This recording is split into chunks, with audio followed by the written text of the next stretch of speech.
అప్పుడనగా ఆయన మిస్సమ్మ వెళ్లారు. ఇంకా తిరిగి రాలేదేంటి? మావయ్య గారేమో మిస్సమ్మ వాళ్ళ నాన్నని పిలవడానికి వెళ్లారని చెప్తుంటే విన్నా.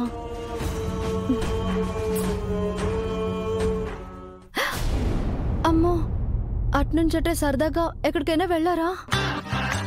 లేదు లేదు, మా ఆయన సతాయిస్తేనే బయటికి తీసుకెళ్లరు. అలాంటిది సరదాగా ఎందుకు తీసుకెళ్తారు?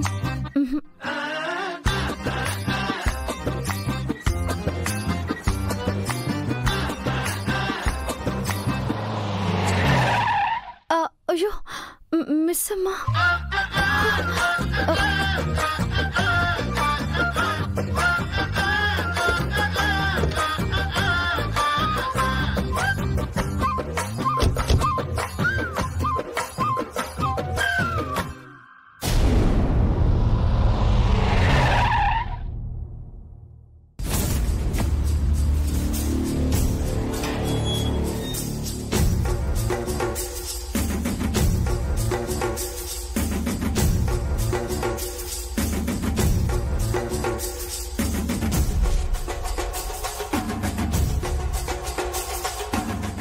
మేజర్ గారి ఇంటికి వచ్చారేంటి?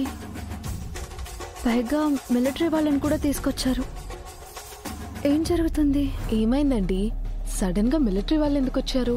సైలెంట్ గా ఉండు. Any problem sir? ప్రాబ్లం ఏం లేదమ్మా, జస్ట్ రొటీన్ చెకప్ అండ్ సెక్యూరిటీని కొంచెం టైట్ చేస్తున్నాం అంతే.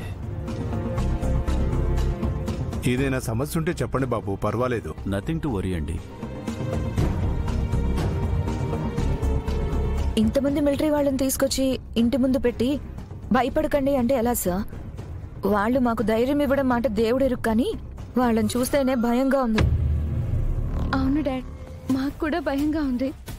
మొన్న స్కూల్లో జరిగిన ఇన్సిడెంటే గుర్తొస్తుంది. భయపడకండి, నేనున్నాను కదా.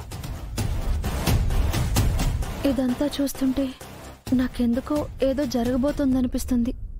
అమర్, మీతో కొంచెం పర్సనల్గా మాట్లాడాలి. Sir right.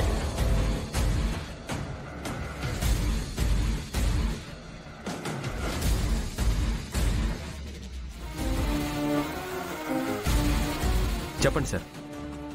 ఇండిపెండెన్స్ డే రోజు మనం అరెస్ట్ చేసిన వాళ్ళలో మెయిన్ పర్సన్ జైలు నుంచి తప్పించుకున్నాడు.